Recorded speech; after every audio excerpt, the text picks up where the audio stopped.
Last week IPO માર્કેટમાં ખાસ કરીને મેઇન બોર્ડમાં બહુ ધમાલ રહી. બહુ બધા આઈપીઓ ખુલ્યા હતા. હવે આજે ઘણાના છેલ્લા દિવસ છે, પણ આજે છે ને હજી એક નવો આઈપીઓ સ્ટાર્ટ થયો છે સબસ્ક્રિપ્શન માટે. મેઇન બોર્ડનો જ છે, યુનિકેમ એરોસ્પેસ એન્ડ મેન્યુફેક્ચરિંગ. 26 તારીખ સુધી આમનું ખુલ્લું રહેશે.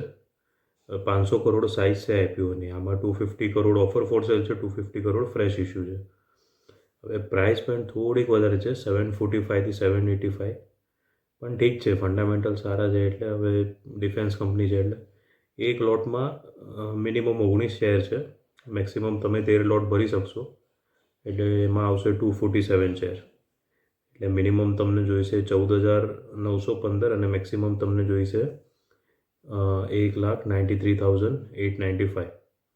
એટલે આ રીતનું છે બજેટ તમારે જે રીતનું હોય.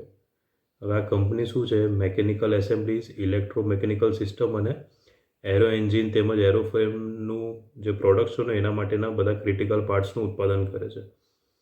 એટલે મેઇન ક્લાયન્ટ તો તમે નામ પરથી જ સમજી ગયા છો કે ડિફેન્સ, એનર્જી, એરોસ્પેસ અને સેમિકન્ડક્ટર ઇન્ડસ્ટ્રીઝના આમના બધા મેઇન ક્લાયન્ટ છે.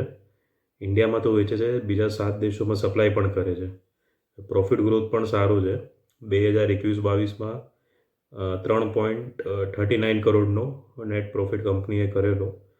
પછી ડબલ ટ્રિપલ વધીને 22-23માં થઈ ગયો 22.81 કરોડ. પાછો વધીને 23-24માં થઈ ગયો 58.13 કરોડ. હવે આ કરંટ ફાઇનાન્શિયલ યર છે, એપ્રિલથી જે સ્ટાર્ટ થયા ત્યાંથી લઈને સપ્ટેમ્બર સુધીમાં કંપનીએ 38.68 કરોડનો નેટ પ્રોફિટ કરી દીધો છે. અને આમનું નેટ પ્રોફિટ માર્જિન પણ 27.85% છે, બહુ સારું કહેવાય. હવે આઈપીઓના જે પૈસા આવશે એનાથી કંપની અમુક આ મશીનરી ખરીદશે, ઇક્વિપમેન્ટ ખરીદશે, એમની સબસિડરી છે એમાં ઇન્વેસ્ટ કરશે. એટલે બધા એક્સપાન્શન પ્લાન જ છે, જે 250 કરોડનો યુઝ કરશે, બાકીનું તો ઓફર ફોર સેલ છે. ફંડામેન્ટલ સારા છે, એટલે આમ તો મીડિયમ ટુ લોંગ ટર્મ માટે ચાલે. કેમ કે ગ્રાઉન્ડ સપોર્ટ ઇક્વિપમેન્ટ અને એરોનું જે ટૂલિંગ હોય એમાં જે ક્રિટિકલ પાર્ટ બનાવવા ઇઝી નથી. બહુ ઓછી કંપનીઓ છે આમાં. ગ્રોથ પણ સારો છે. અને હવે શું છે, 2 મહિનામાં બજેટ ઇન્ડિયાનું આવશે. હવે એમાં જો ડિફેન્સ સેક્ટર માટે એલોકેશન વધારી દીધું તો એ દિવસે પછી ધમાલ રહેશે થોડા દિવસ સુધી ડિફેન્સ સેક્ટરમાં.